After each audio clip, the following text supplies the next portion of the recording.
नमस्कार. श्री स्वामी समर्थ सर्वांना. बघा, 2 मार्च वार सोमवार या दिवशी होळी आली आहे. 2 मार्च या दिवशी पौर्णिमा तिथी ही सायंकाळी 5:57 चालू होणार आहे आणि 3 मार्च रोजी पौर्णिमा तिथी सायंकाळी 5:07 समाप्त होणार आहे.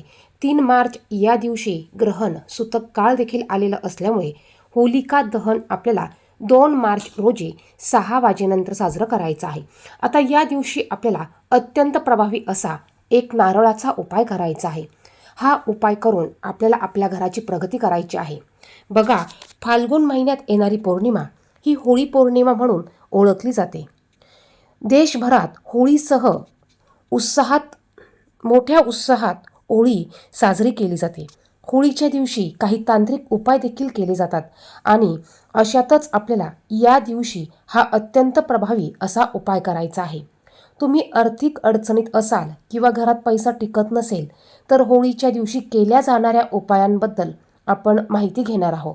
आपल्याला पैशाची सारखी चणचण भासत असेल, कुटुंबात दुःख दारिद्र्य असेल, आपल्याला कुटुंबाची प्रगती करायची आहे, कुटुंबाला दुःख दारिद्र्यापासून सुटका मिळवायची असेल तर आपल्याला होळीच्या दिवशी रात्री हा अत्यंत प्रभावी अगदी साधा सोपा उपाय करायचा आहे. होळी पौर्णिमेच्या रात्री महालक्ष्मीला प्रसन्न करण्यासाठी तुम्ही हे उपाय करू शकतात. बघा, आपल्याला 2 मार्चला होळी दहन करायचं आहे आणि होलिका दहन झाल्यानंतर आपल्याला हा उपाय करायचा आहे. या उपायाने तुमच्या आर्थिक अडचणी तुम्ही ह्या कमी करू शकतात. कारण होळीच्या दिवशी आपण आपल्या घरात असलेली दलिंद्री, नकारात्मक ऊर्जा, अलक्ष्मी, वाईट बाधा, वाईट शक्ती ह्या गोष्टी घरातनं निघून जाण्यासाठी, ह्या गोष्टी कमी होण्यासाठी, घरात लागलेली दलिंद्री काढण्यासाठी आपण हे उपाय करत असतो आणि होलिका दहन करत असतो. त्यामुळे आपल्याला या दिवशी एक नारळ घ्यायचा आहे. बघा, नारळ हा आपल्याला ब्राऊन कलरचा घ्यायचा आहे. हिरवा नारळ या उपायासाठी अजिबात घ्यायचा नाही. एक नारळ तुम्हाला घ्यायचा आहे. थोडासा तो वरतून आपल्याला सोलून घ्यायचा आहे. ज्या नारळाला डोळे असतील असा नारळ घेतला तर अतिउत्तम. त्यानंतर बघा, याला जिथे डोळे आहे हे डोळे आपल्याला ह्या डोळ्यांना थोडंसं फोडायचं आहे आणि यामध्ये आपल्याला तूप आणि साखर भरायची आहे. तूप आणि साखर भरायची आहे आणि हा नारळ आपल्याला दोन्ही हातात धरायचा आहे. शेंडीचा भाग समोर येईल असा पकडायचा आहे आणि हा नारळ आपल्या घरातील अगदी लहानांपासून मोठ्यांपर्यंत जेवढे व्यक्ती असतील तेवढ्यांवरून आपल्याला 5 किंवा 7 वेळा उतरवून घ्यायचा आहे. त्यानंतर हा नारळ आपल्याला आपल्या घराच्या मुख्य दरवाज्यावरून देखील 7 वेळा उतरवून घ्यायचा आहे आणि त्यानंतर हा नारळ जिथे तुम्ही होळी पेटवलेली असेल त्या ठिकाणी जाऊन आपल्याला दहन करायचं आहे. बघा, तुमच्या घराजवळ जिथेही मोठी होळी पेटवलेली असेल अशा ठिकाणी हा नारळ दहन करायचा आहे. कारण काही वेळेला नारळ अग्नीत टाकल्यानंतर त्यात पाणी असेल तर तो नारळ फुटतो आणि उडतो, इतरांना इजा होऊ शकते. मग अशा वेळेस कमी पाणी असलेला नारळ आपल्याला ह्या उपायासाठी वापरायचा आहे आणि हा नारळ दहन केल्यानंतर होलिकेला आपल्याला 7 प्रदक्षिणा मारायच्या आहे. माता लक्ष्मीला स्मरण करत करत 7 प्रदक्षिणा मारा. त्यानंतर हात जोडून नमस्कार करा आणि होलिका देवीला प्रार्थना करा की आमच्या घरात जीही काही दुःख दलिंद्री असेल, नकारात्मक ऊर्जा असेल, वाईट बाधा असेल, इडापिडा असेल, इतरांना लागलेली बाधा असेल, सर्व काही या होळीत जळून राख होऊ दे. घरात सुख समृद्धी नांदू दे.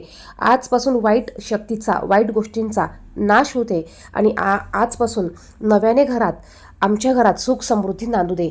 माता लक्ष्मीचा घरात अखंड वास असू दे.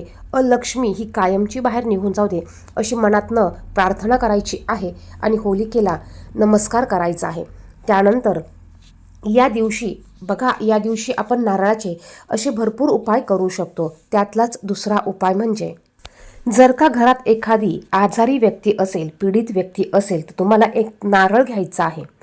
हा नारळ त्या आजारी किंवा पीडित व्यक्तीवरून तुम्हाला 7 किंवा 21 वेळा, जसं घड्याळाचा काटा फिरतो त्या दिशेने तुम्हाला 21 किंवा 7 वेळा तुम्हाला हा नारळ त्या व्यक्तीवरून फिरवून घ्यायचा आहे. नंतर होलिका आपण दहन केल्यानंतर होळीच्या अग्नीत हा नारळ टाकून तिच्याभोवती 7 वेळा आपल्याला प्रदक्षिणा मारायची आहे. असे केल्याने सर्व प्रकारचे रोग किंवा दोष दूर होते आणि नकारात्मक शक्तींचा प्रभाव देखील नाहीसा होतो. बघा, होळीची पौर्णिमा अतिशय महत्त्वाची मानली जाते.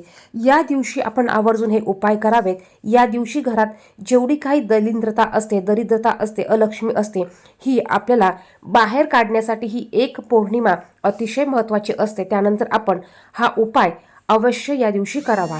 दुसरा उपाय म्हणजे बघा, जर का तुम्हाला नोकरीत किंवा व्यवसायात समस्या येत असतील, ह्या समस्या दूर करण्यासाठी हा उपाय करायचा आहे. तुम्हाला एक नारळ घ्यायचा आहे. नारळाला जिथे डोळा असतो तो डोळा फोडून तुम्हाला यामध्ये जवसाचं तेल, बघा तुम्हाला जवसाचं तेल यामध्ये भरायचं आहे आणि त्यात थोडासा गूळ तुम्हाला टाकायचा आहे. तुम्हाला हा नारळ त्या व्यक्तीवरून तुम्हाला हा नारळ उतरवून घ्यायचा आहे आणि त्यानंतर हा नारळ तुम्हाला होलिकेमध्ये टाकायचा आहे. असे केल्याने तुमची सर्व कामे यशस्वी होतील आणि नोकरी व्यवसायातील समस्या दूर होतील. तसेच यामुळे तुमचा जर का कुंडलीतील राहू बिघडलेला असेल, राहू दोष असेल, तर हा दोष दूर होण्यास मदत होईल. तसेच राहूमुळे ज्या काही अडचणी येत होत्या त्या अडचणी तुमच्या संपतील. बघा, फक्त नारळ घ्या, त्यात एक थोडासा गूळ भरा आणि त्यात तुम्हाला जवसाचं तेल भरायचं आहे आणि हा नारळ त्या व्यक्तीवरून उतरवून घ्यायचा आहे. त्याचप्रमाणे या दिवशी बघा, आपल्याला जर का काही अडथळे येत असतील तर आपल्याला थोडंसं सुकं खोबरं घ्यायचं आहे. हा खोबरा घरात जेवढे व्यक्ती असतील तेवढा सुकं खोबऱ्याचे तुकडे घ्यायचे आहे आणि हे आपल्याला अग्नीत अर्पण करायचं आहे. असं केल्याने आपल्यात किंवा आपल्या घरात असलेली नकारात्मक शक्ती नष्ट होते आणि घरातील सदस्यांवरील वाईट नजर, रोग आणि दोषही दूर होतात. तसेच होलिका दहनाच्या अग्नीत नारळासोबत कापूर टाकला तर असे केल्याने तुमच्या जीवनात येणारे सर्व अडथळे देखील दूर होत असतात. धन्यवाद.